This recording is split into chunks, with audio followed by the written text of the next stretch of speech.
बिस्मिल्लाहिर्रहमानिर्रहीम। स्टूडेंट्स अस्सलाम वालेकुम। My name is Mohammad Usman Shahzad, lecturer of DPS college Okara. तो welcome in first year.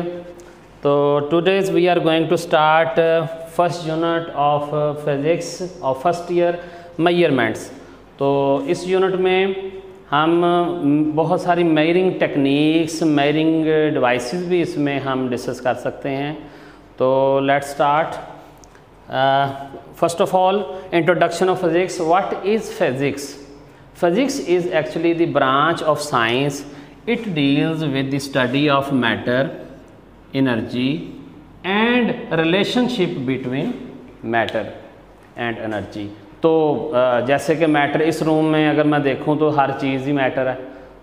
Any object which have mass and occupy space is called matter. तो solid में भी ये दोनों प्रॉपर्टीज़ हैं, लिक्विड में भी ये दोनों प्रॉपर्टीज़ हैं, यहाँ एयर मौजूद है, गैसेस, उनमें भी ये दोनों प्रॉपर्टीज़ हैं। तो हर चीज़ ही यहाँ फिज़िक्स मुझे तो नज़र आ रही है। So the branch of science that deals with properties of matter, energy and relationship between matter and energy. यहाँ कुछ ब्रांचेज ऑफ फिज़िक्स हैं जो आप पिछले वाली क्लासेस में भी पढ़ चुके हैं और आगे भी इंशाल्लाह हम पढ़ेंगे। तो जैसे सबसे पहले है mechanics, heat and thermodynamics. Mechanics में मोशन स्टडी होगी, हीट एंड थर्मोडायनेमिक्स में हीट फ्लो ऑफ हीट, इस तरह की चीज़ें। इलेक्ट्रोमैग्नेटिज्म, इलेक्ट्रिसिटी और मैग्नेटिज्म और उनका रिलेशनशिप इसमें स्टडी होगा।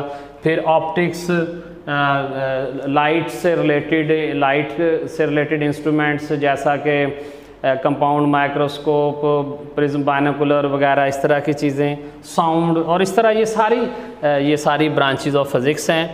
तो इसके अलावा कुछ ऐसी ब्रांचेज हैं जो फिज़िक्स साइंस की दूसरी ब्रांचेज से लिंक करके उनके साथ स्टडी की जाती है। उसमें ये एस्ट्रोफिज़िक्स यानी कि एस्ट्रोलॉजी और फिज़िक्स का ये कॉम्बिनेशन है। इन दोनों इसमें ये दोनों ब्रांचेस इकट्ठी की हुई हैं। बायोफिज़िक्स, बायोलॉजी और फिज़िक्स का combination, chemical physics, engineering physics, geophysics, ये इस तरीके से बहुत सारी ब्रांचेज हैं। तो नेक्स्ट जी, first of all physical quantities. तो मेजरमेंट में सबसे पहले हम ये डिस्कस करते हैं कि व्हाट इज़ फिज़िकल क्वांटिटी। तो any measurable quantity is called physical quantity. जैसा कि ये आपके सामने उस्मान खड़ा है, तो उस्मान तो कोई मेजरेबल चीज़ नहीं ना है। हाँ, मैस ऑफ उस्मान ये फ़िज़िकल क्वांटिटी है, ये मेजर की जा सकती है। इसी तरह वेट ऑफ उस्मान मेजर किया जा सकता है। इस तरह length of, height of Usman, waist of Usman, volume of Usman, density of Usman. तो ये जो सारी चीज़ें हैं, जो ये सारी फ़िज़िकल क्वांटिटीज़ हैं। तो फ़िज़िकल क्वांटिटीज़ को यहाँ 3 टाइप्स में डिवाइड किया गया है। Number 1 base quantities, number 2 derived quantities, number 3 supplementary quantities. Actually 19 हमारे जो सिलेबस में शामिल है वो है इंटरनेशनल सिस्टम ऑफ यूनिट्स। तो 1960 में पूरी वर्ल्ड में साइंटिस्ट एक जगह इकट्ठे होकर बैठे और उन्होंने एक सिस्टम ऑफ यूनिट पर एग्री हुए। उसको बोलते हैं इंटरनेशनल सिस्टम ऑफ यूनिट्स। तो इंटरनेशनल सिस्टम ऑफ यूनिट्स में बेस क्वांटिटीज़ में उसको डिवाइड किया गया। ये 7 हैं बेस क्वांटिटीज़। और उसके बाद ड्राइव्ड क्वांटिटीज़ तो अनलिमिटेड हैं, बहुत सारी हैं। फिर इसके बाद ये वाली जो सप्लीमेंट्री क्वांटिटीज़ हैं, ये ना तो बेस में ना ड्राइव में उस वक्त ये डिस्कस ही नहीं हुई। ये फिर बाद में ये ज्योमेट्रिकल क्वांटिटीज़ हैं, ये बाद में फिर इसके बारे में वो अभी तक ये फैसला नहीं कर सके कि इन क्वांटिटीज़ को बेस क्वांटिटीज़ में रखा जाए या ड्राइव्ड क्वांटिटीज़ में रखा जाए। सो बेस क्वांटिटीज़ वो क्वांटिटीज़ जो किसी और क्वांटिटी से ड्राइव ना की जा सकें, उनको हम बेस क्वांटिटीज़ कहते हैं। जैसे base quantities are not defined in terms of other physical quantities. तो उसमें यहाँ मैंने पहले भी बताया कि base quantities international system of units ने 7 रखी। 7 बेस क्वांटिटीज़ हैं जो किसी और से ड्राइव नहीं हो सकती। उन 7 क्वांटिटीज़ में लेंथ है, this is length, this is mass, this is time, fourth one is temperature, electric current, intensity of light, amount of substance. और फिर इन बेस क्वांटिटीज़ के जो यूनिट्स होते हैं, उन यूनिट्स को हम बेस यूनिट्स कहते हैं। तो the units of base quantities are called base units. तो फिर इन 7 बेस क्वांटिटीज हैं तो 7 बेस यूनिट्स हैं। तो लेंथ का बेस यूनिट मीटर है, मास का किलोग्राम है, टाइम का सेकंड है, टेम्परेचर का केल्विन है, करंट का एम्पेयर है, इंटेंसिटी ऑफ लाइट का कैंडेला है, अमाउंट ऑफ सब्सटेंस का मोल है। तो इस तरीके से जैसा कि मैं आपको एक एग्जांपल देता हूँ, जैसा कि रेडियस है, डायमीटर है, सर्कमफेरेंस है, इसके अलावा कोई भी डेप्थ है, इन सब की ये सारी जो लेंथ्स हैं इन सब के यूनिट्स मीटर हैं और मीटर रिलेट टू लेंथ। तो ये सारी फिर रेडियस भी बेस क्वांटिटी हुई, फिर डायमीटर भी बेस क्वांटिटी हुई, सर्कमफेरेंस भी बेस क्वांटिटी हुई और डेप्थ भी बेस क्वांटिटी हुई। तो वो सारी चीज़ें जिनका यूनिट केल्विन आएगा वो बेस क्वांटिटीज़ होंगी, जिनका यूनिट सेकंड आएगा वो बेस क्वांटिटीज़ होंगी। तो इस तरीके से ये हमारे पास बेस क्वांटिटीज़ थी। तो नेक्स्ट इज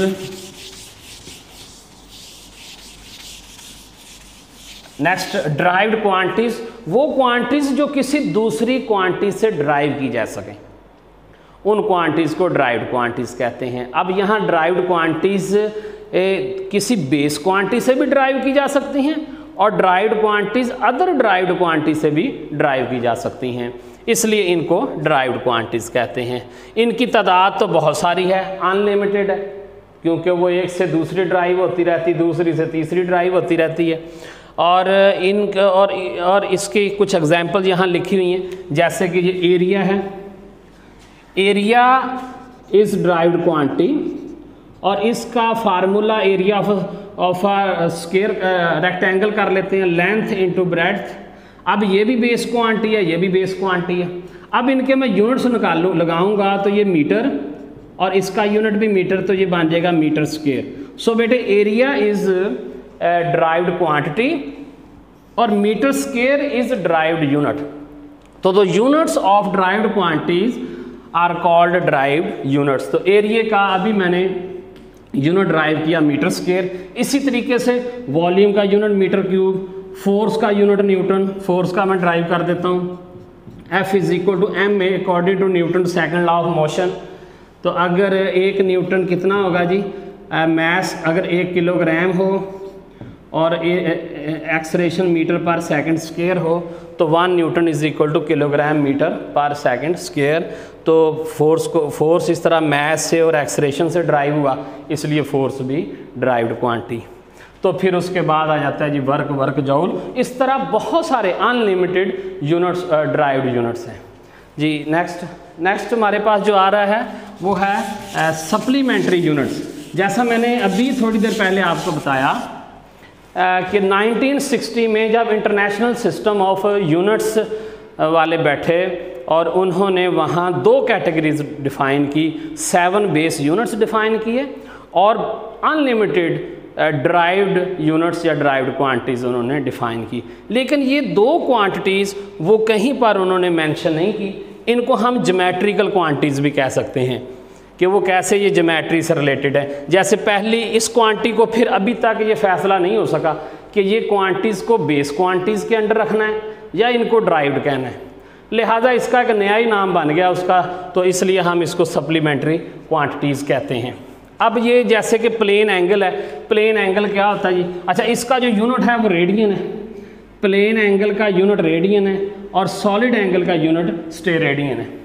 अब प्लेन एंगल को मैं डिफाइन करता हूँ, ये प्लेन एंगल 2 डायमेंशनल है और सॉलिड एंगल 3 डायमेंशनल है। प्लेन एंगल को थोड़ा सा डिफाइन करते हैं कि ये एक सर्कल है, circle this is the centre of the circle, और ये अगर एक रेडियस है और यहाँ से पार्टिकल चल के यहाँ मूव करता है तो ये वाला भी रेडियस है और ये बीच में जो एंगल बनता है this is called plane angle.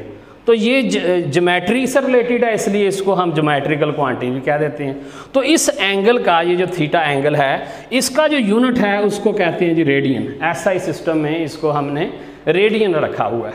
तो 1 रेडियन कितना होता है जी, 1 रेडियन होता है कि अगर ये जो आर्क लेंथ है ना इस पॉइंट से इस पॉइंट तक, ये आर्क लेंथ भी अगर रेडियस के बराबर हो जाए, आई मीन अगर ये 2 सेंटीमीटर है तो यहाँ से आगे पार्टिकल 2 सेंटीमीटर मूव करे और यहाँ मिला दें तो सेंटर में जो एंगल होगा वो 1 रेडियन होगा ऐसी सूरत हाल में। तो अगर मैं इसको और देखूं कि ये जो इतना हिस्सा है ये अगर r है 1 रेडियन की सूरत में, तो इस r के साथ अगर मैं 2 पाई लगा दूं जो सेंटर में एंगल है 2 पाई r, तो ये सारा हिस्सा बन जाएगा, यानी कि सरकमफेरेंस ऑफ दी सर्कल भी इस तरीके से बन जाता है। खैर हमारा टॉपिक तो ये रेडियन है। इसी तरह आगे चलते हैं स्टेरेडियन। स्टेरेडियन के लिए हमें एक स्फीयर लेना पड़ता है, जैसे एक तरबूज हो, तरबूज के अंदर से एक स्लाइस निकालते हैं, जैसे हमारे पास इस तरह कौन शेप स्लाइस निकालते हैं तरबूज के अंदर से। तो ये एक इसमें ये जो सेंटर में यहाँ पर जो एंगल बनेगा अंदर, उस एंगल को हम सॉलिड एंगल बोलते हैं। अगर मैं यहाँ इसकी फिगर ड्रॉ करनी चाहूँ कि ये हमारे पास ये कोन बन गई और यहाँ जो सेंटर में एंगल है ये हमारा सॉलिड एंगल कहलाएगा, और इसका जो SI यूनिट है वो स्टेरेडियन है, STR से उसको रिप्रेजेंट करते हैं स्टेरेडियन। और 1 स्टेरेडियन कितना होता है, अगर ये जो सरफेस एरिया ये वाला r² हो जाए और फिर सेंटर में जो एंगल होगा वो 1 स्टेरेडियन कहलाएगा। ये रेडियस है, गौर से देखें ये भी रेडियस है, और ये कौन की ये जो टॉप है अगर ये वाला एरिया r² बन जाए तो इस वक्त फिर सेंटर में जो एंगल होगा दैट वुड बी 1 स्टेरेडियन। और इसी तरह जैसे मैं यहाँ एक बात समझा रहा था आपको कि इससे अगर मैं यहाँ एक स्फीयर बना लूँ, ये हमारा एक स्फीयर बन गया, और इस स्फीयर में ये r² के साथ मैं इसका सेंट्रल एंगल, स्फीयर का सेंट्रल एंगल होता है 4 पाई, तो ये 4 पाई r² हमारे पास surface area of the sphere बन जाता है। खैर ये हमारे पास आज था। आई होप आपको समझ आ गया होगा। अस्सलाम वालेकुम व रहमतुल्लाहि व बरकातहू।